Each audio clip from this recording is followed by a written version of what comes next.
What's going on, my good people? Y'all already know who it is. I am your guy CT, and this is Let the Conversation Begin. Man, guys, like, we have a good one for you. But first thing first, when you driving and riding and talking and glistening in your own life, safety first. So make sure you be safe and sound. And most of the time, sound is the one that gets me. It's the one that worries me. The sound part is the one that keeps me up at night. So make sure you safe and sound, not just safe, gotta be sound. Anyway, guys, so I want to have a serious conversation, and I want to direct this conversation to my white brother and sisters, to my Caucasian brother and sister, and they are the front runner for this conversation. But at the same time, this is for a message anybody other than African American or people of color, you know, stuff like that. Mostly African American. So I was working, had a little situation going on, and you know, I'm a security officer, so I kind of have to present myself in a certain light, and I'm supposed to diffuse situations, right? So there was a worker, he called me over and was like, "Look, man, I don't feel safe I don't feel safe in here with this guy here. Can you come and just, like, you know, do your job?" All right, cool, boom, I'm there. I get there, I don't know what's going on. So I don't see really nothing bad going on. I see one guy in there at the register, and he's buying his stuff. And so, you know, I start asking questions, man, what's going on and stuff. And like, as soon as I start asking questions, now I'm talking to the customer right now. Start asking questions, and he telling me that me and this guy right here, we was just talking, and he just got mad and everything and whatnot. I'm not gonna tell you the whole story. What happened was the white guy that was a customer, he is down with the culture in his mind. He is the typical white guy that wants to be black, right? He had money. I ain't gonna lie, this dude had probably about just $2,000-3,000 in his hands, and he was buying. So he wasn't a threat. He wasn't trying to steal, and I truly don't believe he was trying to fight or anything. It's just that he was so cool when he was talking to the worker, and he wanted the worker to hear his music. So the worker was like, cool. While he was doing the transaction, he was listening to his music, or while they was looking at clothes, listening to music, and in the music, he used the N-word. Then when the worker checked him, he doubled down and used the N-word again. And that sparked a disagreement between them, to where their conversation got heated, to where the worker had to call me because I'm security, because now he feel uncomfortable. So now I'm coming here, and this is why I said that I supposed to de-escalate the situation. But I started talking to the man, and he didn't use the N-word with me. He said N-word, but no, with the other guy, he said it out. But with me, I asked what happened. He said what I just told you. I was trying to give him a music and stuff, and I used the N-word. And right now I was like, really? I was like, what possessed you to do that? And he was like, you know, because he just felt like it was cool to use it. I said, bro, that wasn't cool. You can't do that. And he's like, why not? Like, I'm down with the culture. He was giving a little bit of valid points, as far as like he grew up around only black people. He was like, white people disown him, so he wanted to make a home with black people. These are his words. Wanted to make a home with most of all his friends are black, most of all of his friends are African American. He said around his friends and stuff, and they accepted and stuff and everything. I got all that. Them were his valid points. If y'all go back and look at other videos, I have asked that question, like, what about that Caucasian that grew up around that all day, every day? Because for me, I don't want other cultures using that word, and I'm at the point in my life, I really want us to stop using it as well. But I thought of that. I was like, what if this Caucasian grew up around that? That's their background, and that's what they grew up hearing, listening to, their friends saying it. Like, are they okay? That's still a conversation that we need to have. But anyway, he got there, and we went back and forth. I was like, dude, no, you can't just do that. I was like, You say this amongst your friends. I say, even still then, I don't like it. But that's amongst your friends. I say, you in a public setting with somebody that you really only know because you either worked with before or y'all interchanging information. I was like, you can't just do that. And he was standing his ground as far as he wasn't backing down from the conversation. I'm not gonna put him out like that, like, you know, he was doing. It got to the point to where we wasn't arguing, we were just having an intense conversation. And it went back to the to the point of why he do it. He stand with his brothers. I'm the coolest white guy and everything like that. I love my black people. He was like, and that's what he said. I love my black people. He was like, I hate the way that the cops is treating them and stuff like that. I'm riding for them. And this is the conversation that I want to have with you guys, with my Caucasian audience.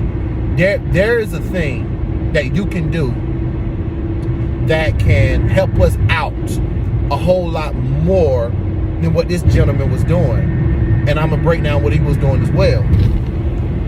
You can be your white self. You don't have to change your image. You don't have to change the way you talk. You don't have to change the way you live. You do not have to change who you hang out with. You are a more help to us by being your authentic white self. I'm saying that to say, because this guy wanted to help out, and he felt like Caucasians disown him. You can tell that he want to be black. You can tell he hang around black people. You can tell he lived a black experience. And just gonna get into a whole nother conversation. I'm talking about conversation, mannerisms. I'm talking about how he speaks, his slang and everything, how he walked, how he looked and everything. But he was a pure thoroughbred white person as far as complexion. Okay? This was his definition of wanting to ride for the black people. Baggy pants, baggy shirt, flashy clothes, a certain verbiage that he was using, tattoos. And that disrespect me a lot, because there is a lot of people outside of the African American culture that believes that is who black people are. And we are not that. Black people are not defined by tattoos, baggy clothes, a certain type of verbiage. We're not defined by that image, the depiction of that image. That is not us. So by him saying that he is more down with us and this is how he embodied us, there are so many more African Americans out there that doesn't even look that. The only thing that African American and that African American have in color is their skin tone. Our clothes, our tattoos, the way we talk, the way we dress. And when I'm saying we, I'm talking about that, just that. There is, how can I say this? There is a certain dynamic in our culture that do dress that way. But if you're riding for the culture, you're not riding just for that certain dynamic. You're riding for the whole culture. And you have that, but then you also have people that wear suits. But you also wear people that just wear joggers. You also have people that are nudists as well. You have people that doesn't have tattoos. Ooh, I gotta slow down to make this turn right here. Sorry. But you also have people that doesn't wear tattoo. You also have people that doesn't wear dreads. People that wear, this is not a bald head, but almost close to a bald head. There's so many different dynamics in the African American culture. You can't just pick one and say you riding for the whole culture and you depicting one dynamic of that culture. You feel me? That is the one thing. Also, this is where it got very disrespectful. He said that he felt that like he brought up slavery. He brought up he feel that he is oppressed more than black people. And his reason why he felt like he was oppressed more than black people is because now he feel like his own, which is Caucasian people, don't own him. They disown him, and he's trying to ride for black people. And this his words. He's trying to ride for black people, but black people's not accepting him too. So he feel like he's disowned from both sides, that he feel more oppressed than black people, what they're going through now.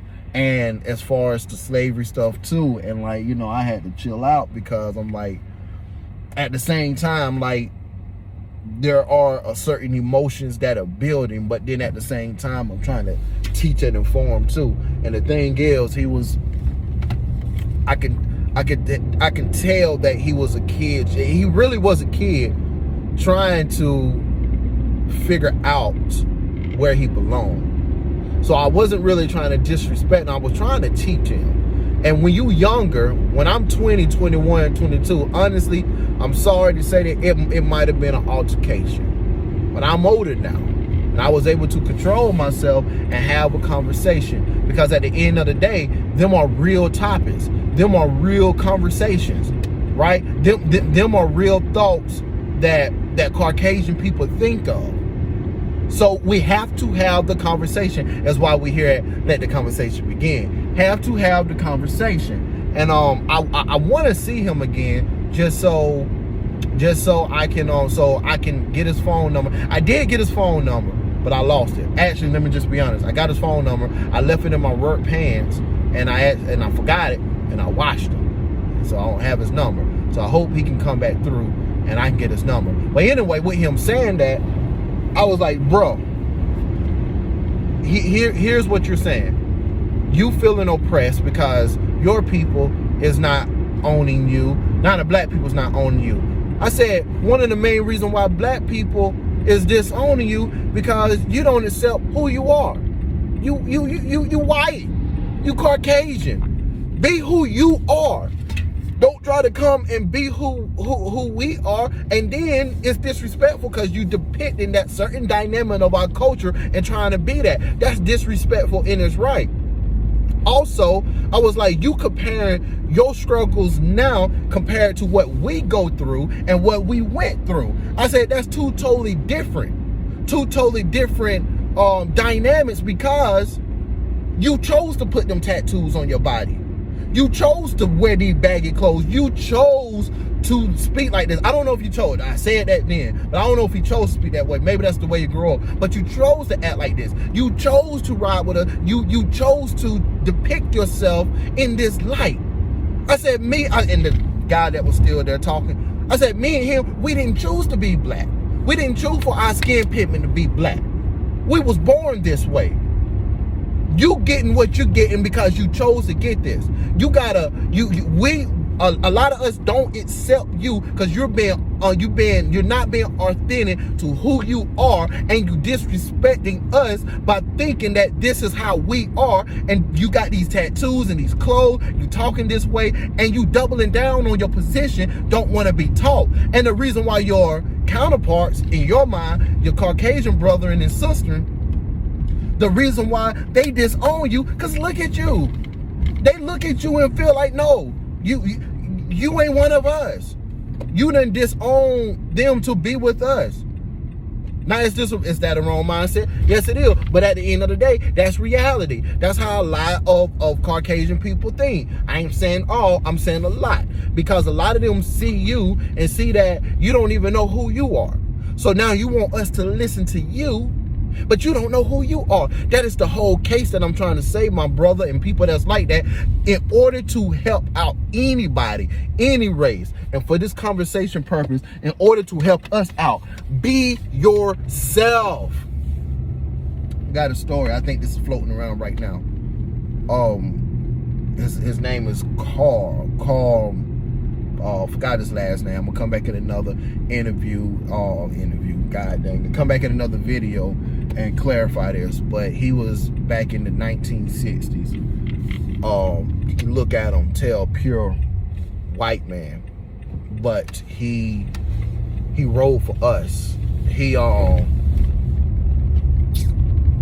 actually got sentenced to 15 years for buying an African-American family a house in the suburbs. And if you know anything about the 1960s, we couldn't buy no house in those suburbs. And he did it. And because he just bought an African-American house, African-American family house in the suburbs, he got sentenced to 15 years in prison just for doing that for a black person or African-American.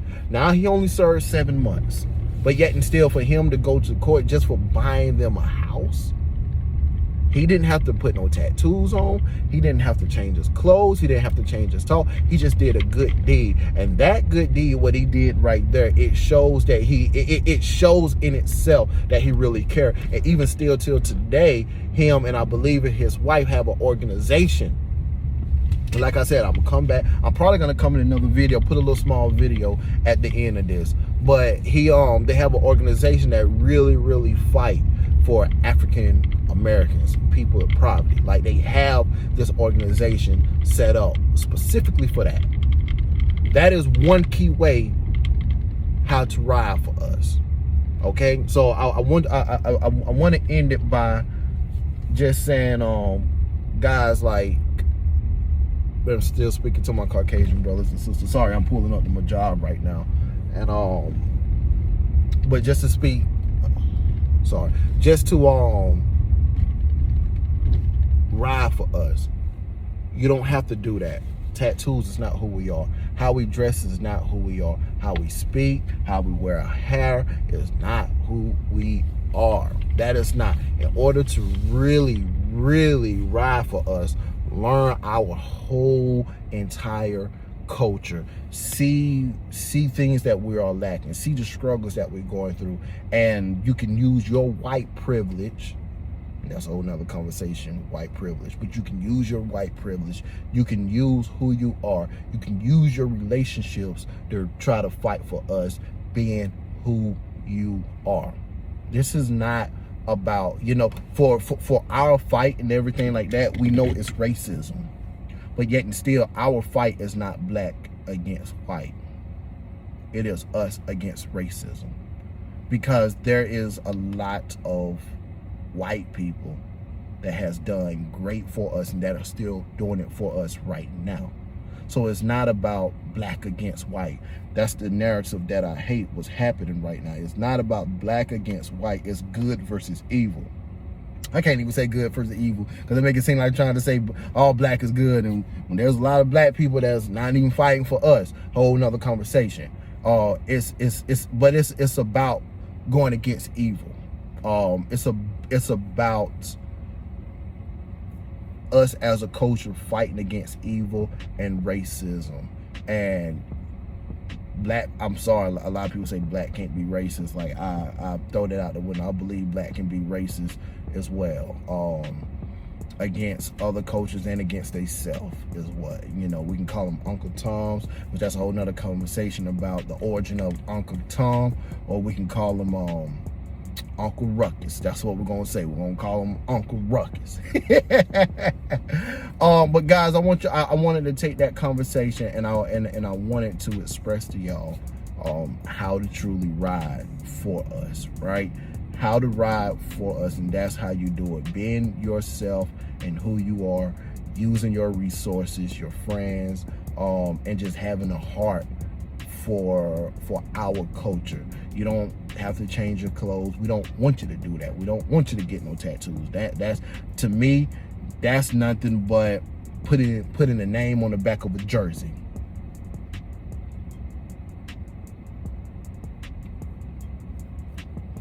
And we don't need that type of symbolism. We don't need that in our culture. We need some real change, right? We need some laws passed. We need our own community. We need to be able to keep $1 in our culture longer than 6 hours, right? This is the things that we need. We don't need symbolism that means nothing at the end of the day. Guys, I am CT. You already know what it means. Conspiracy theorist, also controversial talker. And I'm gonna come back with another one on another day. I don't know what we're talking about. Things just pop in my mind, and you know what we have to do. We gotta let the conversation begin. Boy, I'm out.